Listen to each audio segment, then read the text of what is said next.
Thank you, Lee. And now forward to our substitute from the Labour Party, Fleur. Thank you very much. Thank you, Charles. Thank you for hosting, and thanks to the South Wales Grid Residents Association for hosting this every time, and to Ian and St Barnabas for having us here as well.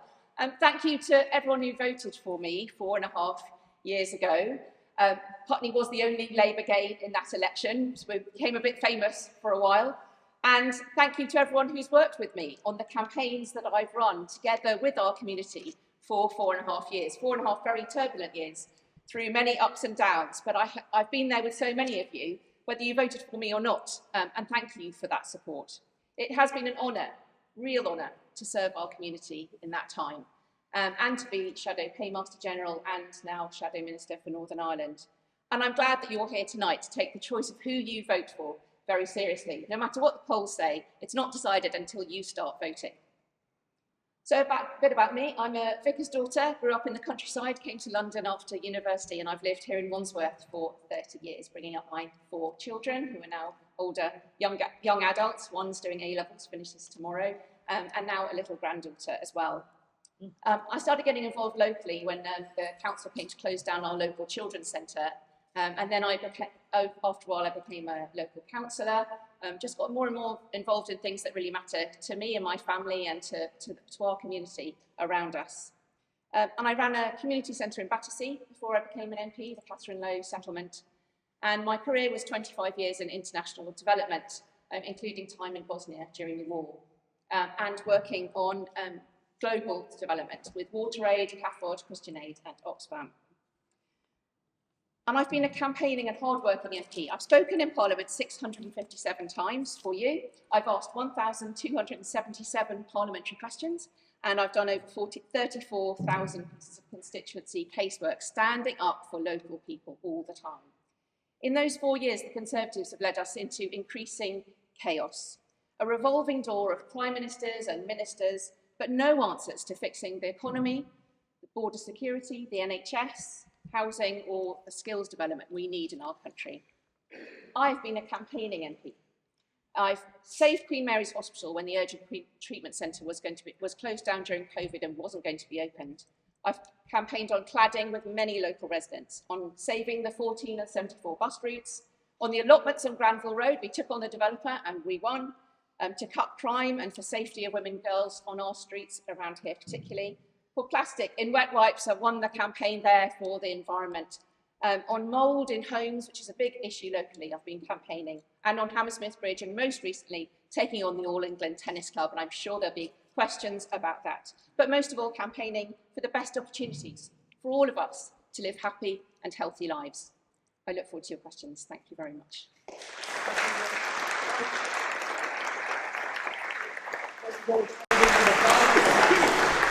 This is Haiku from the Workers' Party. Haiku, welcome to Southfield. My name's Heiko Koo. Oh, stand back a little bit from the mic. Sorry, my name's Heiko Koo. I'm born in London. My father's Chinese, my mother's German. I grew up in Worcester Park and went to college at 16 at South Thames College. There I became interested in politics. Margaret Thatcher had come to power. There was a threat of nuclear war. We organised protests from the South Thames College to go to Hyde Park, and then went to National Union students' meetings and stuff like that. Then in particular, I got involved in the Labour Party when I was 17, and remained in the Labour Party until, well, I was only expelled, I was expelled last year. And in 2015, I supported Jeremy Corbyn, and I was quite close to his campaign. I produced his first campaign video, I produced his first campaign statement in Labour briefing, and I was fully in support of the idea of socialism and democracy. Because part of my family lived in China, part of my family lived in East Germany, I visited regularly before the Berlin Wall came down. I actually did underground work in East Germany, in East Berlin, over the period 1988 to 1990. And with the fall of the Berlin Wall, I moved to China, spent a bit of time in China. I did a master's degree in Chinese studies, a PhD in Chinese political economy in 2018. And I've been speaking at Speaker's Corner since 1985. A little bit about what I think. I think that we need to discuss what's happened to the world in the last 5 years. I think this has been the most catastrophic period in my lifetime. The lockdowns, the COVID hysteria, the accumulation of cash and capital by a tiny group of individuals controlling artificial intelligence, technology, big pharma, the banking system, has led to the most extreme inequality in the history of humanity. Hundreds of millions of people around the world have been driven to the point of hunger or starvation in the last 5 years. In Britain, millions and millions of people have had their living standards slashed and are living in great difficulty, even in the wealthiest boroughs in the country. And therefore, I believe that the beliefs in socialism that the Labour Party was originally set up to defend, and that Jeremy Corbyn attempted to defend, are valid and correct and should never have been abandoned. And by the way, Keir Starmer claims that he stood in the election for leader of the Labour Party and then changed his mind like 2 days later or 3 days later about the policies he promoted. He knew he would never have won on the policies that he now stands for, and he got elected and then moved on behalf of the Israel lobby to attack Jeremy Corbyn and then supports Israel in this barbarity they're carrying out around the world today. There is nothing worse in modern times than the slaughter carried out in Gaza, and I will stand up against that, and I hope those of you who oppose that will vote for me. Thank you very much. Thank you. And the final. I'm not surprised that you found that a hard question to answer, because for 14 years the Conservatives have been in charge of the NHS and we're left with a system that is crumbling, estates that are crumbling, and doctors, nurses, midwives, community nurses on their knees with this system. Ambulance waiting time in our area used to be 30 minutes in 2017 and is 90 minutes now. We all know of people on waiting lists, like my dad on a hip replacement waiting list. Labour will reform that. It's not just about investment, but we will invest. We will immediately bring in more appointments, so that's 40,000 more appointments a week, but we will also then train up the medical students that we need. One of the questioners, I think, was a medical student. We will provide 15,000 more medical school places a year. That's what we need. We need the pipeline for more medical staff. We also double the number of CT and MRI scanners and use AI more to increase access to GP appointments. It's been a big campaign of mine. Some of our GPs do it really, really well and they've had the investment. Others say they want to be able to do it, but they haven't had the same investment. We will also invest in mental health services, put them on a parity with physical services, and have a whole Fit for the Future programme, move the NHS into the future to enable us to be healthy, provide that preventative care, as well as bring those waiting lists down. We did it before when we were in power, Labour did. We will bring it down again to those 18-week standards. Thank you. Okay, the healthcare system was tried to the max during the COVID crisis. The healthcare system has been privatised, even though they pretend it's nationalised, it's not. The funds go to big pharma, the funds go to crooks, the funds go to spivs, and the doctors, many of them are no longer doctors. You go to the doctor's surgery, are you seeing a doctor? Or are you seeing a doctor's assistant? And then you go to the pharmacy, they say, now you go to the pharmacy and get your prescriptions. Does the pharmacist actually know what you're doing? How do they measure whether you're ill nowadays? They give you a test. And the test is a little swab up the nose, run through a private company called Randox. And you saw during the COVID crisis that the whole society was governed by fraudulent or misleading tests. That's what actually happened. That's what happened to our society. It was turned upside down with insane policies driven by a centralised group of pharmaceutical and pandemic preparedness networks organised internationally who gained control over what happened in healthcare. And that is a disaster and it needs to be overturned. The NHS needs to be renationalised from the bottom up. Labour will bring in a national care service, and I'm not going to sit here and tell you all the details because it needs to have deep reform and be developed in consensus across parties but across the country with health, the sector and the social care sector. I used to work in a community centre and I used to run older people's programmes and projects and work in that gap between the NHS and then care at home, and that is a big gap where a lot of these issues are very problematic. The reform that Labour will bring in will be locally delivered but have higher consistent standards across the country, because there is good care in some places but not in others. My daughter has worked in a care agency herself, and I've seen how much staff need to have better pay, better retention, so you have that consistent care for someone, and not have this gap between the time that she spent travelling, she wasn't paid for. So there needs to be a whole reform of that, and we've been working a lot with the unions to say, how will it work? We've done a lot of that groundwork to ensure that we have what we will call and will be a national care service up there with the National Health Service, to ensure that both are delivered to the highest standards we can have in our country.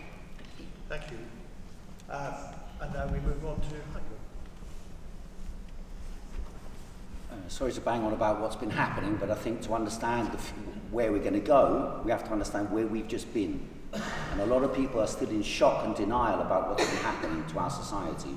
One of the most horrific things that happened was at the end of 2021, the government moved legislation to sack any care workers who wouldn't be vaccinated, who refused to be vaccinated. Then they moved on to the policy of enforcing vaccination on all NHS staff. And 100,000 NHS staff, many of them doctors, senior doctors and nurses, many of them already had an infection and had natural immunity, refused to take these vaccines. And those demonstrations, those people joined demonstrations of people who were complaining about all the restrictions on human rights and the rest of it during the course of the pandemic. And that was what broke the back of the entire psychotic direction that society was moving in. You only had to look at Germany, at Austria, in France, where they already sacked the workers who refused to take the vaccinations, and they threatened in Austria, for example, to imprison anyone who refused to take the vaccination if they left their home without a jab. So we have to improve how we look after the elderly by human relations, not by machines, not by technology, not by jabs. Thank you very much. Okay, Anna. Oh, thank you for that question. I'm a mum of 4, and I really identify with this. I think it's got away from parents. We can't be left to regulate everything that our children watch and see on their mobile phones and other apps, because the tech companies are moving too fast for that. So there has to be good regulation, there has to be control of that in an ever fast-moving world. The Conservatives brought in the Online Safety Act, but just did not go far enough to protect children. And I've also met with police officers who talk about the access to porn, even to children primary school levels, was horrifying to hear about. So we really need to get much more of a grip on this and ensure that there's age-identifiable access to different websites and to different sites. That's not being enforced at the moment, and the tech companies are not being told that they have to enforce it. That could be done, the legislation could have been gone far further than this. So Labour will take on the Online Safety Act as it is, but go further, all the ways in which we thought it could be adapted and changed to make sure that children are protected from what is an increasingly fast-moving world and dangerous world as well. So Labour consider this really important, and we will take action. Thank you. Okay, and it's your turn now. We have been moved into a digital tyranny that we do not control and that controls us. When I say that, I mean all of us. Everyone, if it's not really for the children to do something, it's for the adults to begin to learn to behave like adults and to stop using the mobile phone all the time. Don't take it on the train, don't take it on the tube, leave it at home for 1, 2, 3 hours a day. Just try it half an hour a day, every day, leave it behind. And then you get into a habit to become human again, because we have become inhuman, and these instruments have become instruments of war used against us by the big powers, the big tech companies, trying to turn us into agents in their interests. They gather and harvest our information like we were proletarians in factories, and accumulate this information and use it against us, bombard us until our minds are no longer free. We need to liberate ourselves so that technology is subordinate to man rather than man subordinate to technology. Thank you very much. Thank you. I'm glad you raised this, because I think the election has taken the focus away in the UK and in the media from the horrific acts happening still in Gaza. I've been a Palestinian activist for a long time before I was an MP, working with Labour Friends for the Middle East. and Palestine. And I was there in the West Bank actually the week before October the 7th happened, not knowing what would happen a week later. And I've been back in February as well, travelling with Medical Aid for Palestine and with Layla Moran as well, in a group of cross-party MPs, and working very hard on this. On the night that there was a ceasefire vote back in November, it was a very, very hard decision for me, but I voted for the Labour amendment, which was to cease hostilities, but also to end the illegal occupation of the West Bank. It went far further than the motion that was on the table. And Labour have been calling for a ceasefire for many, many months. But also for the international law to be upheld. And international law is being eroded through this as well. And our standing in the international community, you can see that we're weaker now because of all that's happened, because of Brexit, because the Conservatives have eroded our state in the world. We have less to say. Very briefly, I also support the arms sales should be halted. There should be a surge of aid. The illegal settler occupations in the West Bank should end, and there should be recognition of the state of Palestine. And Labour will do that, but the government, the Conservative Party, have refused to recognise the state of Palestine. But you need two states to have a two-state solution and long-term peace. And I will continue to work cross-party with others and with those people in Palestine and Israel to have long-term peace. Thank you. Nice. Thank you.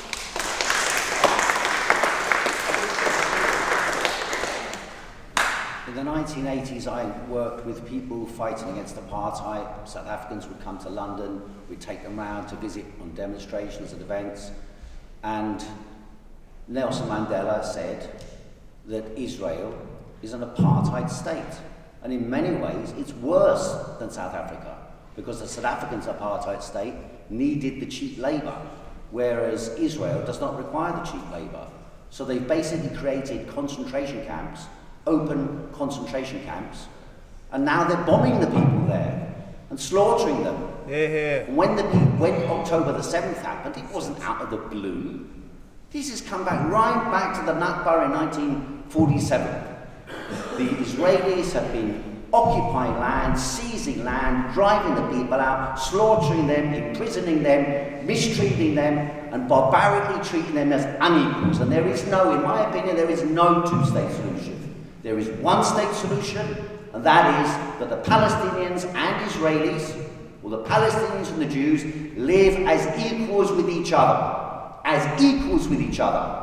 Without the dictatorship of Netanyahu and the Zionist monsters, who not only control Israel, but they have enormous influence in Britain, particularly in the Labour Party. Particularly in the Labour Party. That's why Corbyn was removed. Hammersmith Bridge is one major part of the gridlock that we see in Putney. Anyone trying to go through Putney any day of the week will see exactly this. I agree, it's a major issue. So on Hammersmith Bridge, it's a uniquely expensive bridge because it's a heritage bridge that was built before Suspension Bridge. It was a prototype. It cost 60 and then 120 million to repair it, refurbish it when it was first closed. If the government had done the right thing and stepped in and said this is a large amount of money, it's more than the local council, Hammersmith and Fulham Council's budget for the year, of course it's a government issue, of course it's a national transport route. It's an embarrassment internationally that it's remained closed. It's being covered in the New York Times. So the government should have stepped in then, and in the 5 years it's been closed, there's been a task force that's had literally no task, no action. I've had protest days in Putney, in London, I've held debates. I've taken this constantly to the government to say the impact that it's having on us here in Putney is intolerable. But will the government do anything? No. They've sat on a business plan delivered by the council since December 2022, and now it will cost £250 million. You cannot leave this to the council or to TfL. It will bankrupt them to do it. The government has to step in and take the action that's been left to it. I will continue to campaign relentlessly on this. When the Speaker sees me in the House of Commons, he says, have they built your bridge yet? Because I've raised it so many times in Parliament. And yet the Tories have had the last 5 years to sort this out, and they haven't. Okay. It's time for a change. Thank you.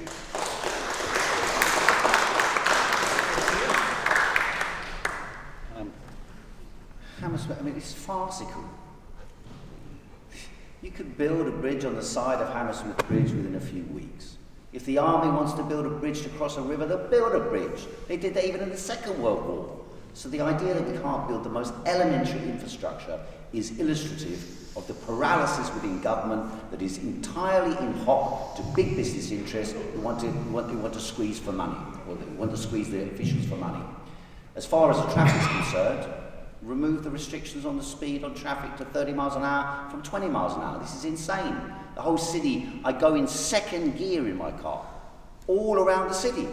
And then you get across this road, it's not just Putney Bridge, you go from Putney Bridge to Hammersmith, it's gridlocked all the way. Because they put cycle lanes that are unnecessary in that area. There are plenty of back streets going along. Cycle lanes along there, and you've got to go 20 miles an hour. It's insanity.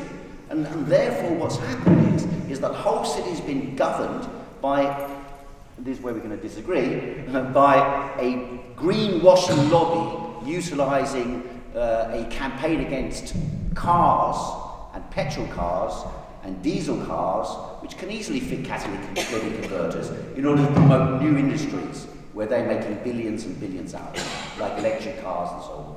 1 minute, please. Thank you very much. Thank you all for being here. You have a choice at the election. You have a choice in your vote. Here in Southfields and across the Putney constituency, it's always been a choice between Labour or the Conservatives. And it's not a marginal choice with very little difference. Your vote will really matter. There's a whole direction that our country can go in. The Conservatives have given us 14 years of increasing chaos. We're worse off financially. Our NHS is broken. Our reputation and influence across the world has been damaged by Brexit and the chaos. The Conservative Party have had their chance, and they've let our country and our community down. We need new standards, we need a new economic plan and a new direction. Labour has a different economic approach that will mean more active, smarter government, with the reform of the economy, of housing and of skills that we need in our country.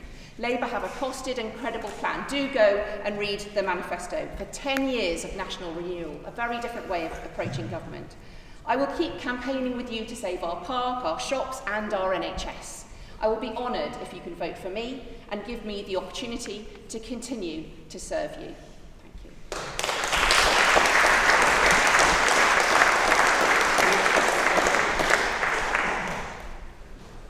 So, when this campaign started, I was faced with the task of suddenly trying to participate in an election.